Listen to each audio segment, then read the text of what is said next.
खरं म्हणजे सध्या तर थंडीचे दिवस आहे, पण परीक्षा म्हटलं की थोडा सगळ्यांना एक टेन्शन येतं. थंडीमध्ये पण घाम येतो, तुम्हाला येत नाही ना? टेन्शन काय घ्यायचं नाही. आदरणीय प्रधानमंत्री महोदयांनी सांगितलं आपल्याला 6 वर्ष सातत्याने हा कार्यक्रम आपल्या विद्यार्थ्यांसाठी होतोय. खरं म्हणजे आपले विद्यार्थी आपल्या देशाचं भविष्य आहे, भवितव्य आहे. हे डोळ्यासमोर ठेवूनच आदरणीय प्रधानमंत्री महोदयांनी या कार्यक्रमाचं आयोजन केले. आपल्या सगळ्यांना माहिती आहे की देशाची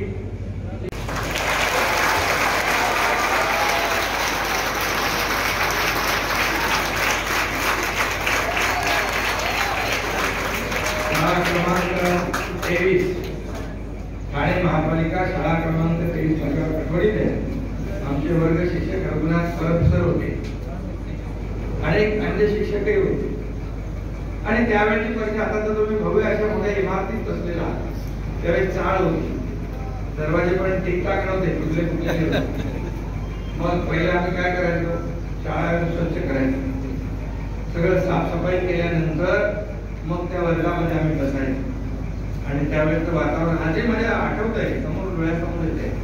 पण एक वेगळा आनंद होता शिकण्याचाही. आणि मगाशी आदरणीय प्रधानमंत्री महोदयांनी शिक्षकांच्या बद्दलही भाष्य केलेलं आहे. शिक्षक हा खरं म्हणजे आपल्या विद्यार्थ्यांवर संस्कार, त्याला विचार, त्याला आकार देण्याचं काम करतो. आणि शिक्षण देणं हे एक पवित्र काम आहे, हे ज्ञानदानाचं काम आहे. माझी सर्व शिक्षकांना विनंती आहे, हे पवित्र, हे आपल्या देशाचं भविष्य आहे. तुमच्या समोर तुम्ही देश घडवताय, देशाचं भविष्य घडवताय, देशाचं भवितव्य घडवताय. हा उद्याचा आपला भारत आहे. आणि त्यामुळे तुमचं फार मोठं योगदान आहे, फार मोठं काम आहे. त्याच्यामध्ये डेडिकेशन, डिवोशन तुमच्यामध्ये असतंच. आणि ते नेहमी आपण आत्मसात केलेलं आहे. त्याचं हे जेवढं वाटप तुम्ही मुलांना कराल, तेवढी ही आपली जी पिढी आहे, ही आपल्या देशाचं नाव जगभर उज्ज्वल करेल. आपल्या या महापालिकेच्या शाळांमध्ये मुलं आपलं नाव लावतील, आपल्या शहराचा, आपल्या शाळेचा राज्यभर नाही देशभर करतील. अशा प्रकारचं काम आपण करा, एवढंच मी सांगतो. आणि आपल्याला मी हे सांगतो की महापालिकेच्या शाळांमध्ये शिकलो म्हणजे आपण काही खाजगी शाळांमध्ये काही त्या शाळांबरोबर बरोबरी करू शकत नाही, स्पर्धा करू शकत नाही, असं मानण्याचं काहीच कारण नाही. शेवटी विद्यार्थ्याकडे जिद्द, चिकाटी आणि आत्मबल असलं पाहिजे, आत्मविश्वास असला पाहिजे. हे मी अचीव करेनच. आणि समजा धरून चला, कधी कधी आपल्याला अपेक्षेप्रमाणे यश मिळत नाही. पालकांनी देखील मगाशी मोदी साहेबांनी सांगितल्याप्रमाणे त्याच्या बुद्धीला, त्याच्या जे काही त्याच्याकडे ज्ञान आहे, त्याला आपल्याला व्यक्त करण्याची संधी दिली पाहिजे. त्यामुळे कुठलेही बंधन न टाकता आपण आपल्या विद्यार्थ्याला, आपल्या पाल्याला यश मिळत नाही असं धावून जाण्याचं कारण नाही, खचून जाण्याचंही कारण नाही. शेवटी कधी कधी यशाची जी पायरी असते, पहिली अपयशाची एखादी पायरी आली तर पुढची पायरी यशाची असते. त्यामुळे चिंता करण्याची आवश्यकता नाही. मी ज्या राज्याचा मुख्यमंत्री झालो, माझ्या आयुष्यामध्ये अनेक अपयशाचे प्रसंग आले. मी कधी निराश झालो नाही, कधी खचून गेलो नाही आणि यशाने हुरळूनही गेलो नाही. यश मिळाले आता काय करायचं, आकाशाला हात टेकले असं बिलकुल नाही. शेवटी आपण जमिनीवरच चाललं पाहिजे, जमिनीवरच आपले पाय असले पाहिजे. हे देखील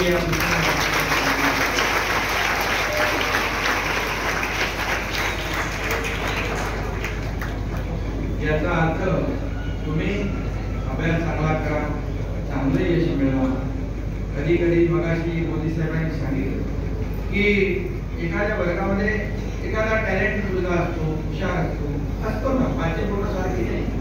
परंतु कधी कधी त्या विद्यार्थ्यामुळे इतरही विद्यार्थ्यांना जे काही माहिती नसते ती माहिती मिळते. त्यामुळे शिक्षकांनी देखील आपल्यातलं टॅलेंट, आपल्या विद्यार्थ्यांमधलं जे काही टॅलेंट आहे हे वृद्धिंगत कसं होईल ते देखील आपण लक्षात घेतलं पाहिजे आणि त्याचा फायदा वर्गातल्या इतर विद्यार्थ्यांनाही देखील कसा आला पाहिजे एवढं देखील पाहिलं पाहिजे।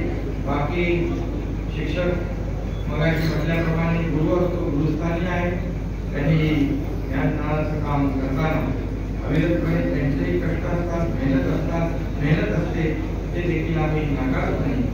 मंत्र आहे, हे पुस्तक जे आहे हे एक्झाम वॉरियर माझी परीक्षा माझी पद्धत, म्हणजे जे प्रश्न सोपे आहेत ते सोडवले, नंतर कठीण सोडवले, पुन्हा सोपे सोडवले, त्यांनी त्यांच्या उत्तरामध्ये दिलेलं आहे। त्यामुळे हे सगळे जे काही मंत्र त्यांनी दिलेले आहेत ते आयुष्यातले फार महत्त्वाचे मूलमंत्र आहेत, ते आपण जोपासले पाहिजे। त्या सगळ्यात मी सांगण्याची इच्छा मनामध्ये आवश्यकता नाही। हे जे एक्झाम वॉरियर्स आहेत हे आदरणीय प्रधानमंत्री मोदयांनी स्वतः लिहिलेले आहे आणि याच्यामध्ये बरंचसं काय आपल्याला शिकण्यासारखं आहे आणि म्हणून हे पुस्तक जे आहे एक्झाम वॉरियर आपल्या सर्व महापालिकातल्या शाळा विद्यार्थ्यांना सगळ्यांना मोफत देण्याची व्यवस्था या ठिकाणी केली आहे।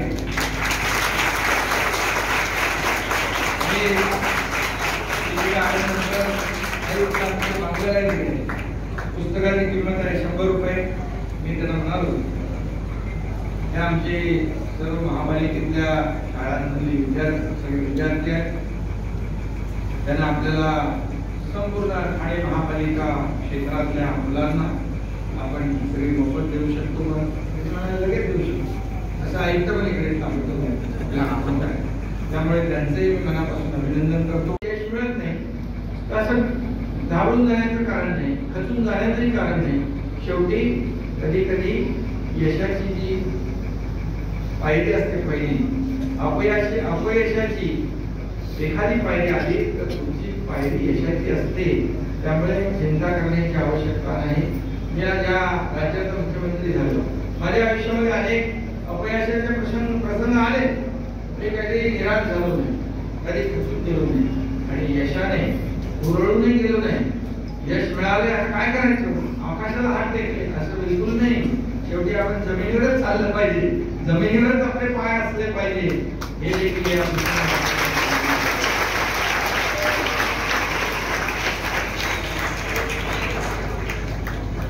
याचा अर्थ तुम्ही अभ्यास चांगला करा, चांगलं यश मिळवा। कधी कधी मगाशी मोदी साहेबांनी सांगितलं की एखाद्या वर्गामध्ये एखादा टॅलेंट मुलगा असतो, हुशार असतो ना, माझे बोटं सारखी नाही, परंतु कधी कधी त्या विद्यार्थ्यामुळे इतरही विद्यार्थ्यांना जे काही माहिती नसते ती माहिती मिळते।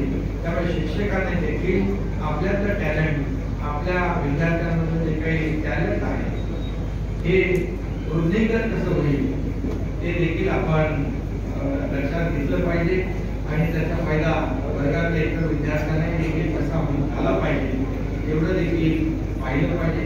बाकी शिक्षक मगाशी म्हटल्याप्रमाणे गुरु असतो, गुरुस्थानी आहे, त्यांनी ज्ञानाचं काम करताना अविरतपणे त्यांचेही कष्ट असतात, मेहनत असते, ते देखील आम्ही नाकारत नाही।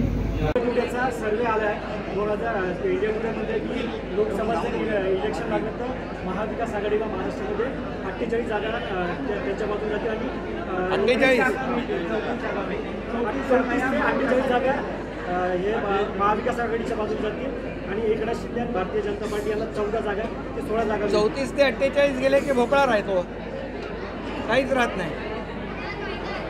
खरं म्हणजे मुठभर लोकांमधून किंबहुना सर्वे केल्यानंतर वस्तुस्थिती समोर येत नाही। माझ्याकडे आकडे आहेत, देशभरातल्या किती लोकांना भेटून हा सर्वे केला आहे, मी त्याच्यात आकड्यात जाऊ इच्छित नाही, परंतु मुठभर लोकांमधून सर्वे करून खरे आकडे वस्तुस्थिती आपल्याला मांडता येणार नाही, वास्तव आपल्याला लोकांसमोर आणता येणार नाही। आपल्याला मला सांगायला या ठिकाणी आनंद होतोय की आता नुकत्याच झालेल्या ग्रामपंचायतीच्या निवडणुका झाल्या, त्यामध्ये मिळालेलं जे यश आहे ते जर आपण डोळ्यासमोर ठेवलं असतं तर त्यांचा जो अंदाज आहे आकड्यांचा त्याला मोठा आधार मिळाला असता।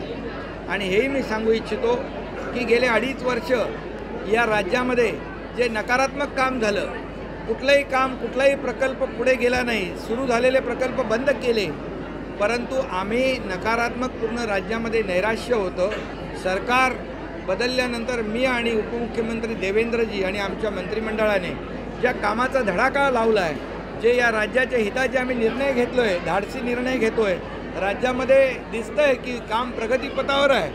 मग एकीकडे सकारात्मक काम करणाऱ्या लोकांना जनता मतदान करेल की ज्यांनी प्रकल्प थांबवले, जे राज्यामध्ये नैराश्याचं वातावरण निर्माण झालं, त्यांना मतदान करतील?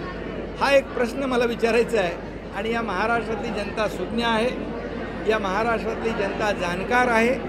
येणाऱ्या ज्या महापालिका आणि जिल्हा परिषदेच्या निवडणुका होतील त्यामध्ये तर मोठा सॅम्पल सर्वे मिळेल आणि ग्रामपंचायतीमधला सॅम्पल सर्वे देखील मोठा होता. ते आकडे त्यांनी डोळ्यासमोर ठेवले नाहीत माझ्या मते. आणि येणाऱ्या महापालिका आणि जिल्हा परिषदेच्या निवडणुकांचे आकडे आणि त्याच्यामध्ये मिळणारं यश हा सगळ्यात मोठा सॅम्पल सर्वे असेल.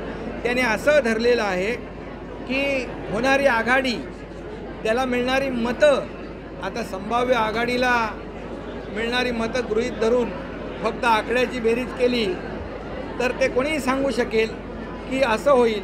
परंतु मी आपल्याला सांगतो, राजकारणामध्ये आणि निवडणुकांमध्ये 2+2 4 होत नाही.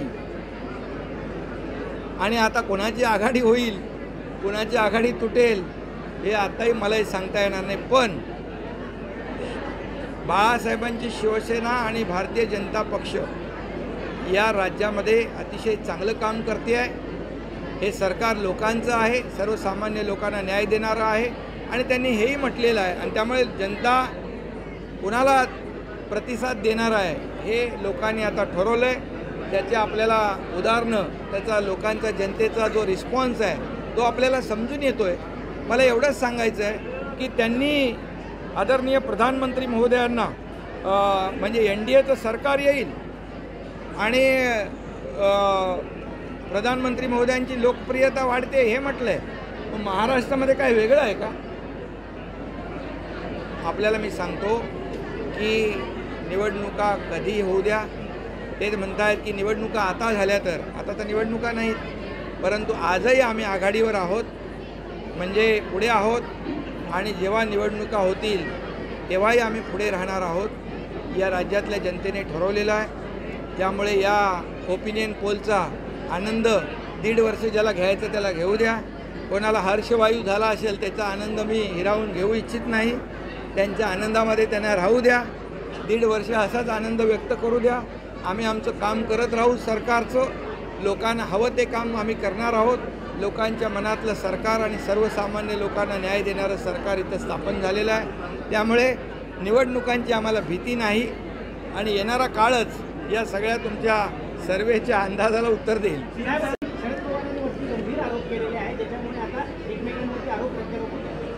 म्हणून तुम्ही मगाशी काय सांगितलं, आता आघाडी झाली आहे ती गृहीत धरून आकडेवारी काढलेली आहे आणि राजकारणामध्ये 2+2 4 होत नाही.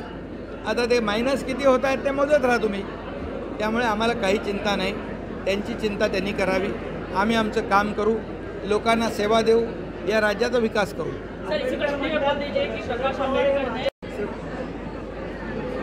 आदरणीय प्रधानमंत्री नरेंद्र मोदी जी ने परीक्षा पे चर्चा ये बहुत ही अनोखा एक उपक्रम शुरू किया है. ये लाखों जो हमारे विद्यार्थी हैं उनके दिल में परीक्षा के बारे में जो डर है वो निकल जाए. एक उनको आत्मबल मिले, आत्मविश्वास उनका बढ़े और इसलिए ये परीक्षा का टेंशन नहीं रहे. एक हेल्दी माहौल में परीक्षा होनी चाहिए और इसीलिए उन्होंने जो उपक्रम शुरू किया है ये लाखों लोगों को, लाखों विद्यार्थियों को बहुत ही फ़ायदेमंद होगा. ये विद्यार्थी हमारे देश का भविष्य है, भवितव्य है.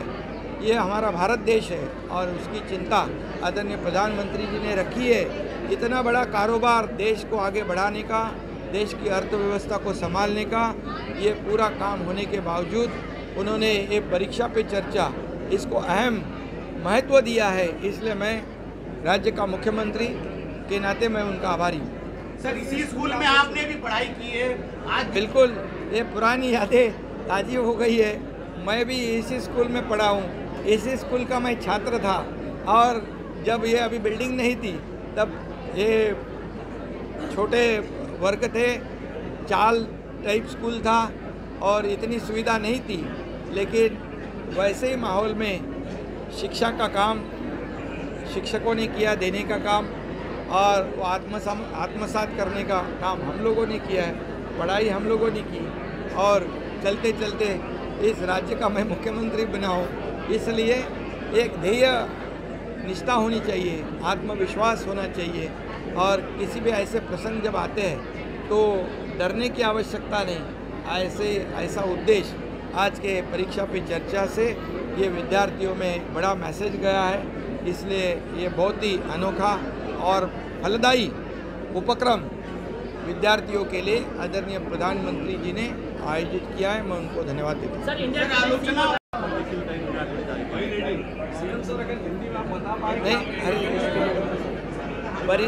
आदरणीय देशाचे प्रधानमंत्री नरेंद्र मोदी साहेबांनी परीक्षा पे चर्चा हा विद्यार्थ्यांसाठी अतिशय आगळा वेगळा उपक्रम सुरू केलेला आहे। परीक्षेचं टेन्शन, स्ट्रेस विद्यार्थ्यांवर असता कामा नये, अतिशय खेळीमेळीच्या वातावरणामध्ये मुलांनी परीक्षा दिली पाहिजे आणि चांगलं यश मिळवलं पाहिजे, यासाठी विविध प्रश्नांना त्यांनी उत्तरं दिलखुलासपणे दिलीत। हा नक्कीच देशातल्या लाखो करोडो विद्यार्थ्यांना, किंबहुना जगभरातले विद्यार्थी याच्यामध्ये सामील झाले होते, त्यांना सगळ्यांनाच लाभ होईल। त्यांना या परीक्षा पे चर्चा या उपक्रमाचा मोठा फायदा होईल। मी राज्याचा मुख्यमंत्री म्हणून आदरणीय प्रधानमंत्री महोदयांना मनापासून धन्यवाद देतो, त्यांचे आभार मानतो। वर्षानंतर आज आपल्या शाळेत आला आणि मला काही आठवणी झाल्या। बिलकुल, पूर्वीची जी शाळा आहे मी या शाळेत शिकलो। आता इमारत आहे मोठी टोलेजन, परंतु पूर्वीची शाळा चाळ होती, त्याच्यामध्ये अगदी एवढी अशी व्यवस्था नव्हती। पण त्यावेळेस अगोदर आम्ही यायचो, वर्गाची साफसफाई करायचो आणि मग शाळेमध्ये वर्ग सुरू व्हायचे। तेव्हाची आठवण फार एक आगळी वेगळी आठवण आहे। आणि आता या शाळेमध्ये मी या परीक्षा पे चर्चा या कार्यक्रमामध्ये विद्यार्थ्यांना भेटायला आलो आहे। एक मोठं समाधानही आनंदही आहे। आणि खरं म्हणजे हा जो ठाण्यातला कार्यक्रम आहे, आणि मी राज्यभर देशभर सगळीकडे कार्यक्रमांना जात असतो, परंतु जेव्हा ठाण्यातला आणि हा वागळे स्टेटमधला हा कार्यक्रम मला अगदी भावणारा आहे, मनाला समाधान देणार आहे। मनपा शाळेत शिकलो म्हणून काही कमी पालिका शाळेत जरी शिकलो तरी मोठं वाटतं येतं, या शाळेत आपण शिकलो। हो, अभिमान आहे मला त्याचा, कारण शेवटी शाळा कुठली आहे यापेक्षा विद्यार्थी आणि शिक्षक यांचं जे काही नातं असतं, विद्याजनाचं जे ज्ञानदानाचं काम शिक्षक करतात आणि ते शिकण्याचं काम विद्यार्थी करत असतात। त्यामुळे अगदी मनापासून जिद्दीने जर एक आत्मविश्वासाने आणि कॉन्सन्ट्रेशन असलं पाहिजे, एकाग्रता असली पाहिजे, तर नक्कीच प्रत्येक विद्यार्थ्याला विविध क्षेत्रामध्ये चांगले यश मिळेल। देखिए, कुछ जो सैंपल सर्वे है वो कुछ लोगों को पूछकर किया गया सर्वे है, उसके आंकड़े मेरे पास है। पूरे देश भर में ऐसे चंद लोगों से पूछताछ करने के बाद ऐसा एनालिसिस करना ये वस्तुनिष्ठ नहीं होता है, वस्तु आधारित, वास्तव आधारित नहीं होता है। उन्होंने हमारे को जब अभी ग्राम पंचायत के चुनाव हो गए, उसमें जो जितने सीटें मिली है उसके आंकड़े नज़र के सामने रखते तो उनके सर्वे को थोड़ा आधार मिल जाता, कोई बेस मिल जाता।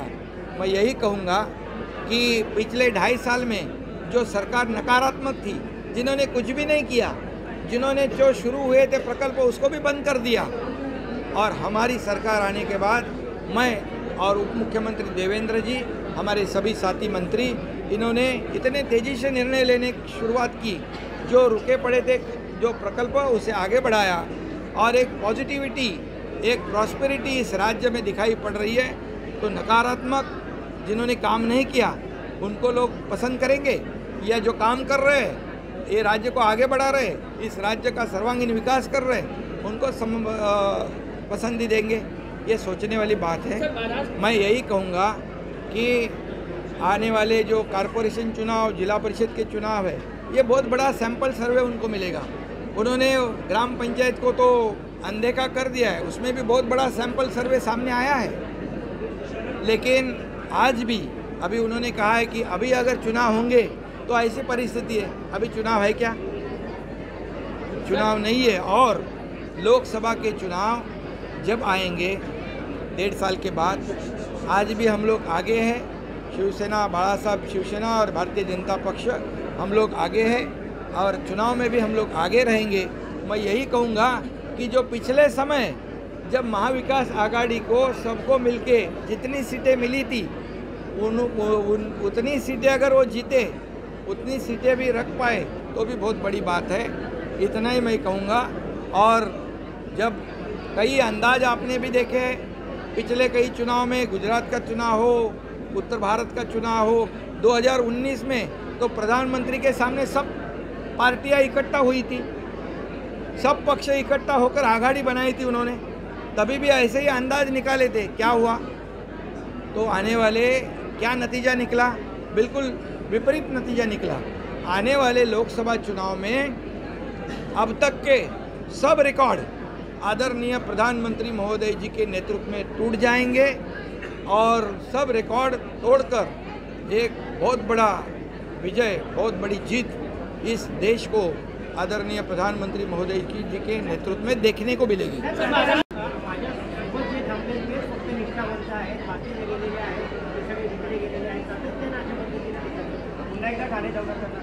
खरं म्हणजे मी बघा, टीकेला, आरोपाला उत्तर द्यायचं टाळतो नेहमी, कारण मी कामाने उत्तर देतोय, कामं आम्ही करतो। तुम्ही 2 आरोप केले तर आम्ही दुप्पट 4पट काम करतोय। हे लोकांना भावतंय। लोकांना आरोप प्रत्यारोपामध्ये काही इंटरेस्ट नाही आहे। तुम्ही सकारात्मक काय करताय, आमच्यासाठी काय निर्णय घेताय, याच्यामध्ये इंटरेस्ट आहे लोकांना। आणि मी एवढंच सांगू इच्छितो, या राज्यातले 2, 5, 10 नाही तर 50 आमदार एखाद्या पक्षाला सोडून जातात, एखाद्या नेत्याला सोडून जातात, 13 खासदार एखाद्या नेत्याला सोडून जातात। राज्यातले नाही तर विविध राज्यातले देखील पक्षाचे पदाधिकारी सोडून जातात, स्वतःचे नातेवाईक देखील सोडून जातात। याचा अर्थ आणि बोध, आत्मपरीक्षण, आत्मचिंतन करायचं सोडून हे जे काही आरोप आहे ते आरोप त्यांना करत राहू द्या। त्यांना मी शुभेच्छा देतो। देखिए, इसीलिए तो मैं कहता हूँ कि आघाड़ी जो हुई है, आघाड़ी को इतने वोट मिलेंगे और इतनी सीटें आएगी, ये तो बहुत बड़ा मतलब कपोल कल्पित एनालिसिस है, उसमें मैं जाना नहीं चाहता हूँ। उनको आघाड़ी मुबारक हो। धन्यवाद।